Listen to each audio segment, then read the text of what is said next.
Eu sou o pastor Moisés Gomes dos Santos. Eu sou a missionária Trindade Antunes dos Santos. Membro da Assembleia de Deus, Ministério de Madureira, desde 1954. Estou na Igreja Assembleia de Deus desde 1956.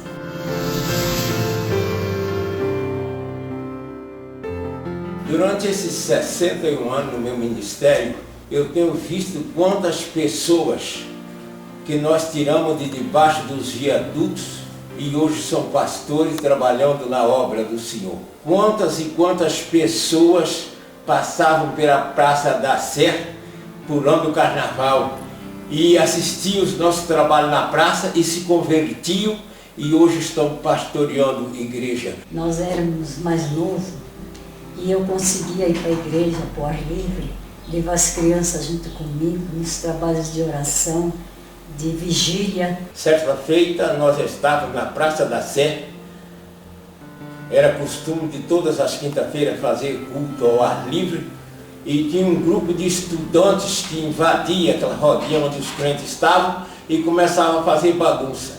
E tinha um moço, tocador de violão, que subia em cima do banco da praça e começava a imitar os hinos que nós tocávamos.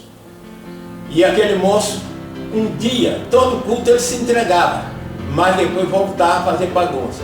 Mas um dia, ele se entregou de verdade e foi conosco para a igreja. E lá ele assistiu o culto e ficou cooperando, foi batizado, tornou-se um verdadeiro instrumento nas mãos do Senhor para pregar, para cantar, para fazer o trabalho ao ar livre com a gente. E hoje ele é pastor lá no estado de Minas. Nós estávamos sempre, Moisés dirigia a Assembleia de Deus do Cangaíba. É uma igreja que nós construímos e nós amamos a igreja.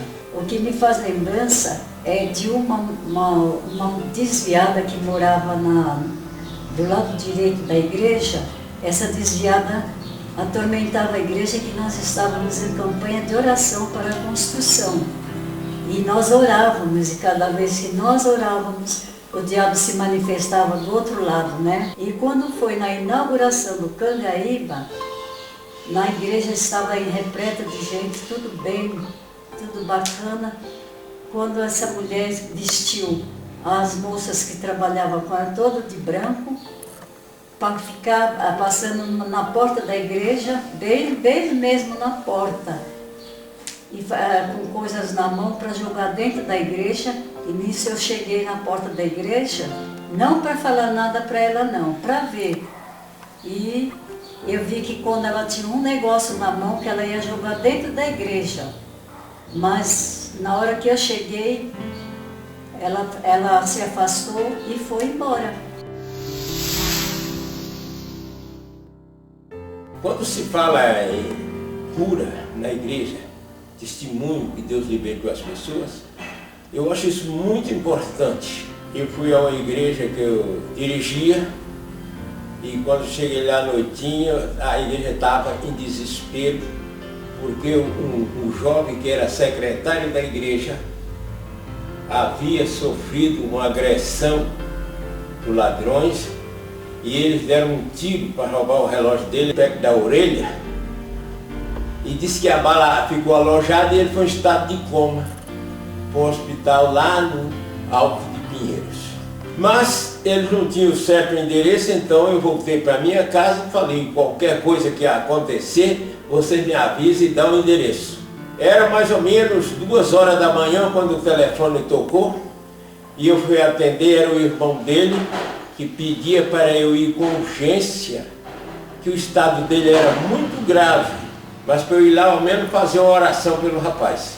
E ao chegar naquele hospital, quase 3 horas da manhã, houve um certo impedimento que não era hora de entrar, mas eu expliquei a situação e o pedido da família, que o rapaz estava em estado de coma e precisava receber uma oração.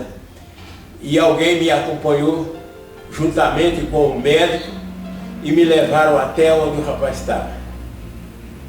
Ali ele estava na UTI e não falava, com os olhos fechados, e a gente falava com ele, ele não respondia mais nada, e eu naquela hora, eu li um texto da palavra de Deus e coloquei a mão sobre ele e falei o nome dele. E ele abriu os olhos e começou a lagrimar, assim. E Deus me deu graça que eu orei com toda a confiança que eu tinha. Em desespero, porque a família estava em desespero também. Quando eu terminei a oração, eu ungi aquele moço e ungi no lugar onde a bala estava alojada. Quando eu terminei a oração, que virei, uma pessoa bateu nas minhas costas e disse: pastor, ele agora está curado? Era o médico. E eu respondi para ele: está curado em nome de Jesus. Aí ele se assustou e fartou um pouquinho e disse amém, porque eu não acredito que esse daí sai vivo daqui. Para a honra e glória do nome do Senhor, depois de 5 dias, aquele moço estava recebendo alta e voltando para a sua casa. Eles não conseguiram efetuar a operação para retirada da bala, mas disse que ela se alojou em um determinado local ali e eles deram alta para o moço.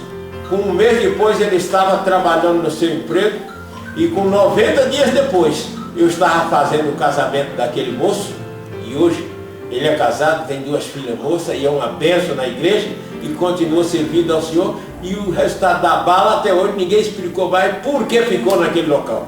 Fui chamado para orar com a minha nora, fosse lá em São Paulo, orar por um irmão dela que estava na UTI, desenganado dos médicos. O médico disse que era só desligar os aparelhos e ele ia morrer, porque não tinha mais jeito. E quando eu cheguei no hospital, estava aquela aglomeração, e inclusive a mãe do menino estava em choro, a minha nora estava tudo chorando, e eu falei: gente, não desespera, porque Deus é o mesmo ontem, hoje e será eternamente. E eu comecei a orar a Deus para Deus entrar, antes de mim entrar naquela sala, porque eu não sabia o que eu ia fazer. Mas quando eu cheguei lá, o Senhor me iluminou, graças a Deus. O Senhor me deu fui eu sozinha, né, porque não podia entrar ninguém. Eu fui lá, quando eu cheguei lá, o Júnior estava esticadão lá na mesa, com todos os aparelhos ligados, e eu comecei a orar a Deus. E eu cheguei nele, no ouvido dele, e falei: Júnior, eu sou mãe do Jefferson, eu vim aqui para orar por você. Se você crer, o Senhor vai te libertar dessa cama aí, você vai ficar bom. E ele a escutou, porque os aparelhos parou, e eu pensei: agora ele acho que morreu, né? Mas graças a Deus que não foi isso. Depois os aparelhos começaram novamente a trabalhar, e teve aquela emoção quando eu falei, né? Falei: eu vou orar por você, vou ler um verso na palavra de Deus, e você medita bem, isso tudo pertinho dele para ele escutar. Aí eu comecei a ler o Salmo 23. Senhor é meu pastor e nada me faltará. Deitar-me paz em verdes pastos, guia-me mansamente a águas tranquilas. Refrigera minha alma, guia-me pelas veredas da justiça por amor do teu nome. Ainda que eu andasse pelo vale da sombra da morte. Aí eu fiz uma parada e falei: ainda que você esteja no vale da sombra da morte, se você crê em Jesus, não em mim, mas em Jesus, eu vou orar e você vai ficar curado. E terminei o salmo, né? E depois eu fui orar por ele. E orei para o Senhor que fizesse a obra dele, né? Mas que ele tirasse ele daquele lugar, que ele serviria de testemunho.